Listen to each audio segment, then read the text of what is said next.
Hello mga kantrip, good evening po sa ating lahat. Welcome back again to our channel. Kumusta po kayo? Sorry, medyo matagal po tayong hindi nakagawa ng video kasi nung papasko, sobrang busy kahit papano nakabawi-bawi tayo. Kumbaga naka-recover ng last 2 weeks ng December and then, excuse me,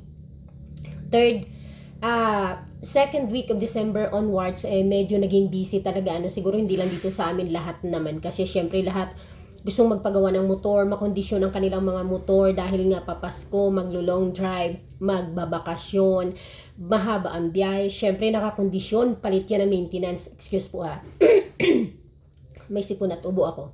Tapos nag out of town, doon kami sa ibang bayan, Pasko, tapos nag New Year, sobrang busy na. So ngayon dahil ay first Monday of the month, alam nyo na kung ano, sa mga baguhan pa lang or first time or hindi pa or first time magre-renew, start po yan ng first Monday of January ay pwede na po tayong mag-process ng ating business renewal at sa mga baguhan ay pwede na po kayong mag-process ng inyong business permit. So sa inyo yan, punta kayo sa munisipyo or sa city hall ninyo para makapag-process na kayo ng inyong mga business permit. So ngayon mga ka-entrepreneur, share ako sa inyo kasi 'di ba may bago na tayo ngayon update. Hindi ko sure sa inyong lugar or dito lang ba sa amin or mas nauna kayo yung ating accreditation sa DTI. So ni-required na kami ngayon this 2025 lang. Pero sa mga video ko previously last year or early this year, may mga nagko-comment na kung nakakapag-operate ba ng walang accreditation sa DTI ang shop. So ang situation po kasi ng aming business ay may tindahan. Yung tindahan po namin ay iba po ang business name. So patunayan ko po sa inyo na kung bakit dapat may share ang inyong shop maliban sa tindahan doon sa labor ng mga mekaniko. Kasi ang daming mga nagko-comment doon sa mga videos ko, pero siguro mga mekaniko yon na ang gusto nila sana daw wala nang kahati ang shop doon sa kinikita ng mga mekaniko sa labor. Na gahaman daw na shop lang daw ang kumikita. Bakit shop lang ang kumikita? Kasi may kita na daw sa pyesa, may kita pa sa labor. Natural. Ang pyesa po is negosyo po yun. Ngayon, ang sitwasyon po ng aming business, para maliwanagan po ang lahat, lalo-lalo na dun sa mga baguhan pa lang. Tapos ang kinukonsult nyo po ay yung kinukuha nyong mekaniko or mga nag-a-apply sa inyong mekaniko na meron pang gusto nung offer, ang gusto nung mekaniko na nag-a-apply na sa kanila lahat ng labor mapupunta, plus mayroon pang mekaniko na sa kanya na nga lahat ng labor ay mahihingi pa ng porsyento sa bawat binta. No, hindi, wag po kayong pumayag doon. At usually yung mga ganon, ang mga pumapayag doon is yung mga baguhan kasi wala silang idea. Bigyan ko po kayo ng idea, Huwag po kayong pumayag na bibigyan nyo pa ng porsyento ang mga mekaniko doon sa pyesa, sa benta ninyo. Alam nyo mga cantrip, long time, mga siguro 2024 or 23, may ganyang setup. At sa kasamaang palad ay nagsara na siya. So nakapag-message pa yun siya sa akin na yung feeling niya nga na niloloko niya na lang ang sarili niya at niloloko siya ng mga taong nasa paligid niya. Kasi ganun nga daw, wala nang party sa shop. Tapos nanghihingi pa or may porsyento pa doon sa sales, sa gross sales ng kanyang store ng motor shop. Shop na repair shop and then motor shop, motor parts store and accessories kumbaga. So masyado ka pong talo doon mga ka-entrep at kinukomplain niya, siya pang nag-shoulder ng mga bala ng taker. O di ba kuryente noon, bala ng taker. So doon pa lang kaagad sa pinaka-basic na yun, abunado ka na. So mga ka-entrep, ang tindahan namin ay may store. Ito, yung tindahan mismo. So actually, meron kaming dalawang motor parts business and accessories store. And then, sa harapan nun, same building, same establishment, ay may repairan. Kumbaga, kung bibili ang customer, ipapagawa kasi may available na mekaniko. So bakit dapat may parte ang shop mo maliban doon sa may parte ang shop mo sa kinikita ng mekaniko, hindi po doon tayo sa sales. Dahil po ipiprepare nyo ang sarili nyo, ang business nyo, hindi man agad-agad, maybe next year, in the next 2 years, ay i-required na yung inyong repair shop ng sariling business permit. So ganito ang nangyari. Ito business permit ng store, ito business permit ng repair shop. Last year ito, 2025. So kung may pagkakagastusan ka sa repair shop mo, tulad yan, business, magbabayad ka rin dito ng mga ng renewal mo. Kung anong binabayaran mo dito, babayad ka rin dito. So sino ang magso-shoulder nun kung walang kita ang sariling shop mo? So meaning abonado ka. Wala talaga siyang kita. So it means pala talaga ang repair shop ay separate business doon sa iyong store. So aabonuhan mo yung gagastusin mo doon sa repair shop, doon sa kita mo ng tindahan mo na supposedly ay siya ang mag-shoulder ng mga expenses niya doon sa sarili niyang operation, 'di ba?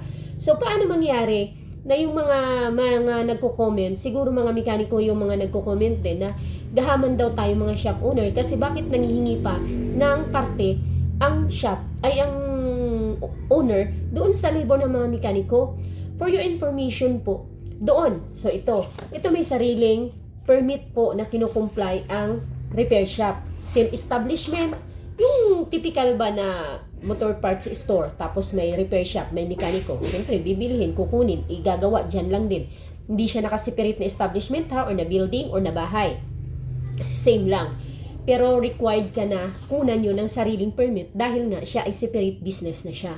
Kumikita siya ng sarili niya. Kaya dapat lang na ang kita nun ay doon din mapupunta balik sa kanya, or kumbaga ang expenses nun ay dapat doon manggagaling sa kinikita niya. So kung wala kang share doon sa repair shop mo, mag-aabono ka, kukunin mo doon sa kita, which is mali. Kasi dapat siya ang kikita, siya din ang mag-shoulder ng mga expenses niya. Maliban pa doon, ang basic kasi dyan na pinag-uusapan, yung mga tools.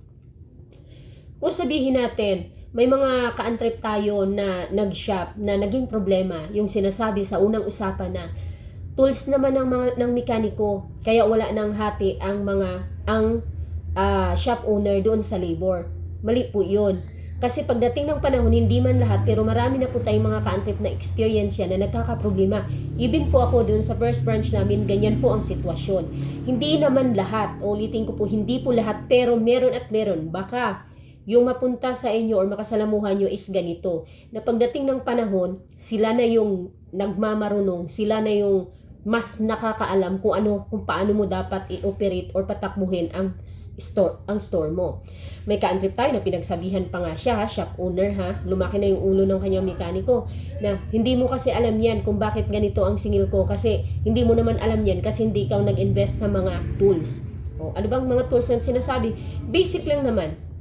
Ngayon, kung ikaw na shop owner, gusto mo mapaganda ang serbisyo ng iyong shop. Bakit? Kaya ba ng mekaniko mo i-provide yung mga tubeless machine? Kaya ba i-provide ng mekaniko mo yung mga lifter? 'Di ba? So paano 'yun kung gusto mong i-provide 'yun?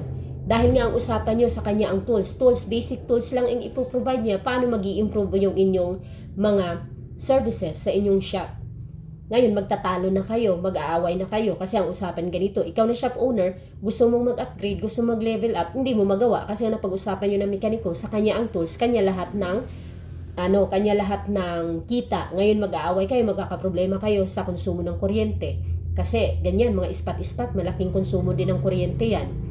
Mga tacker, paano yun kung wala naman siyang portable welding machine? Kung may portable welding machine siya, tapos, gagamit ng kuryente. Paano yun?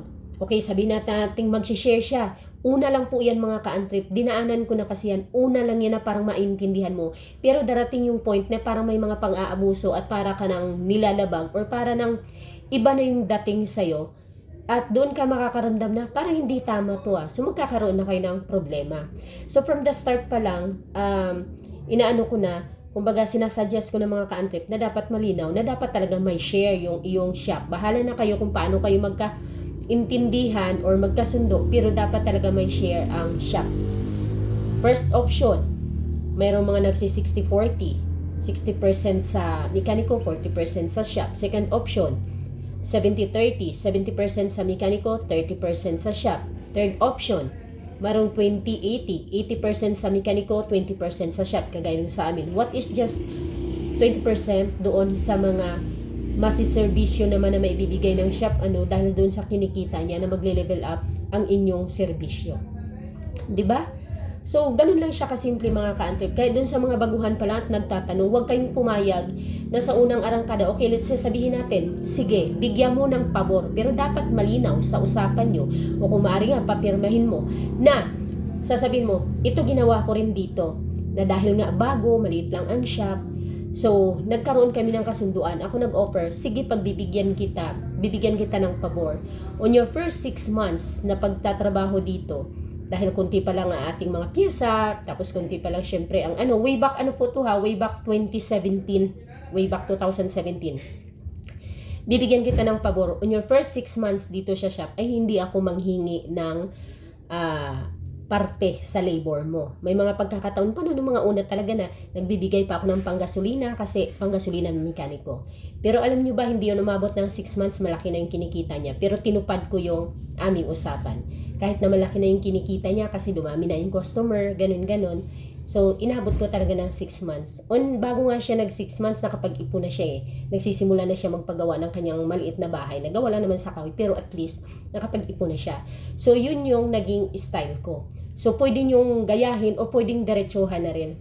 Kung halimbawa, marami na kayong pyesa, kompleto kayo, diretsuhan na hatian ka agad. Mayroon na kaagad parte ang shop. So, kung wala naman, halimbawa, maliit lang, naghihintay, pwedeng pabor yun. Pero dapat malinaw yun na napagkasunduan ninyo na kung hanggang kailan lang. At pag pumatong yung ganong panahon o napagkasunduan nyo after 5 months, 6 months, 3 months, ay may parte na dapat ang shop mo. Kasi baka next year, i-required na ng sariling business permit ang iyong shop. So, mag-aabono ka na doon, 'di ba? Kung kung mag-renew ka na or magpa-file ka na ng pakukunin ka na ng sariling business ng iyong shop maliban doon sa store. So, yun lang mga ka-antrip dahil ako ay nagpi-prepare ng ating pa-renewal. 3 ito dahil nga sa isang shop namin ito 2. Tapos ito doon sa isa.